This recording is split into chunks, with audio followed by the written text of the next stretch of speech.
Hi and welcome to the 25th of March 2013's Raw review. This show was a lot better than last week's, and it needed to be really because there's only one more Raw before Wrestlemania. One of the things I really liked about this show was the Taker CM Punk angle, that they're not focusing now on Paul Bearer being in the urn, they've actually acknowledged that he's not in the urn, and there was no mention of Paul Bearer on this show, so they've decided to scrap that storyline and just focus on CM Punk being the best in the world and trying to end the streak. So I think that's a really good direction to go in. One of the things I weren't crazy about the show was the Triple H Lesnar storyline. Just because we didn't see Lesnar this week, but Triple H came out and basically said that he didn't mind that his career was on the line because his career is always on the line every time he steps through the ropes. So he then said to Lesnar that he needs to go in with the mindset that his career is also on the line.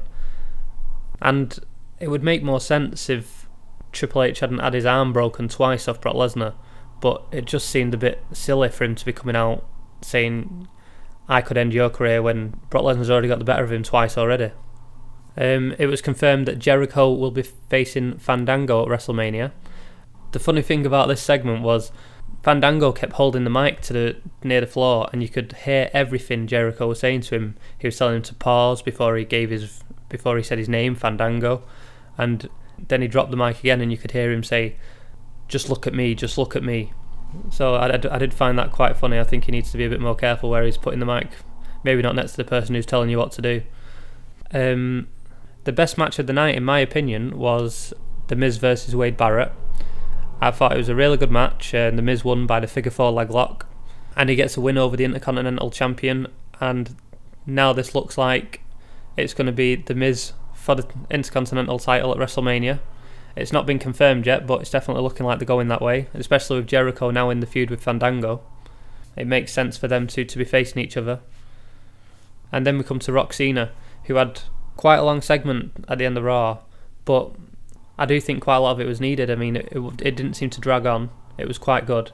Cena got a few boring chants because he was sounding a lot like a politician on the microphone.